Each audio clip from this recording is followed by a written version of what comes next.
estamos em luto? Na sexta-feira, o dia que Jesus se entregou, não fala do final da história, mas o começo dela. A justiça de Deus é clara, o salário do pecado é a morte. Imagine um tribunal que existe para a criação, e é justo que ela morra. Existe Deus e é justo que Ele deixe a criação ser entregue à morte porque era uma sentença dela. Deus não pode anular o juízo, pois isso fere o seu caráter, pois Ele é justo.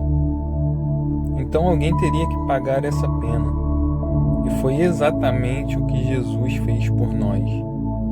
Ele se colocou em nosso lugar naquela cruz, porque aquela cruz era nossa.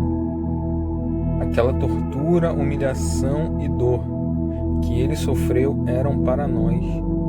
A pena não foi anulada, apenas foi transferida. O Cordeiro de Deus que tira o pecado do mundo se entregou em nosso lugar. Lá em Gênesis, há milhares de anos antes de Cristo, Abraão leva seu filho para fazer um sacrifício.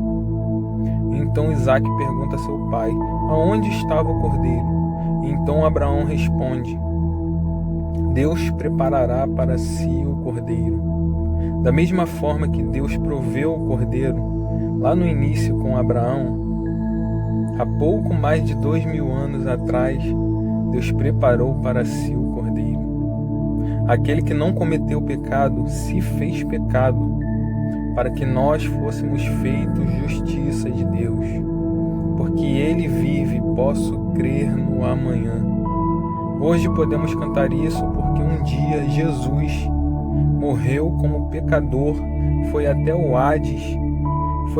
Hades como pecador, para que nós pudéssemos entrar com ousadia na presença de Deus. Não há evangelho sem cruz porque não há redenção sem morte.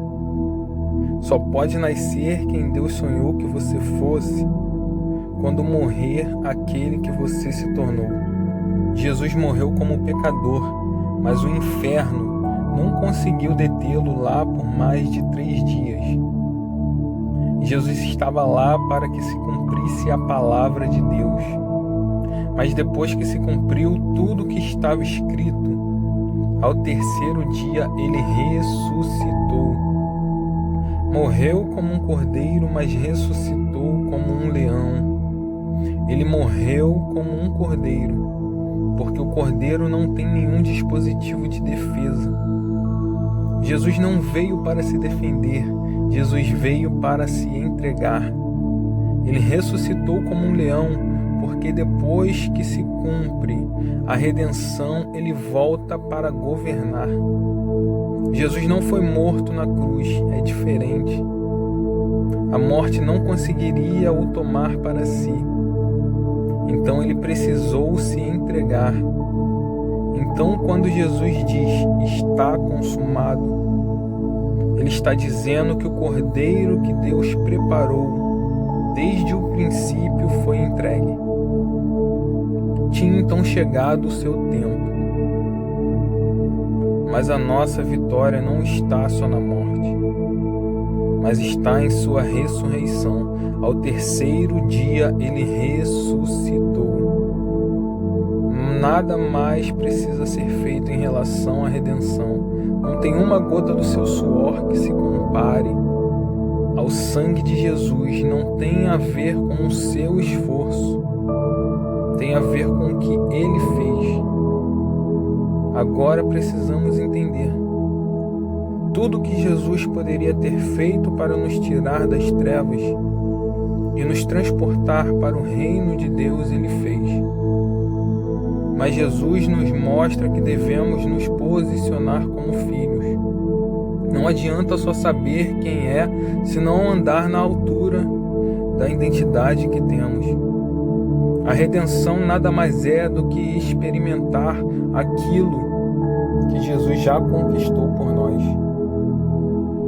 Tem muita gente vivendo como se fosse qualquer um, porque por mais que acredite no sacrifício de Jesus, ainda não teve entendimento da herança. Está estabelecida por esse sacrifício. Tudo o que você precisa já está disponível em Cristo. Todas as bênçãos espirituais disponíveis nas regiões celestiais podem ser acessadas em Cristo. O véu do templo foi rasgado. Em Jesus tivemos acesso novamente ao Pai.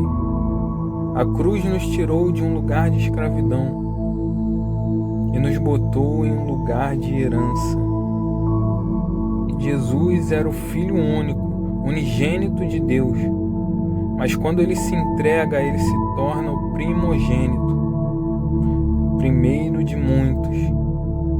Até em sua morte, ele teve a sua primogenitura. Ele foi o primeiro a morrer e ressuscitar. Tudo que Jesus faz, ele estabelece um caminho para nós.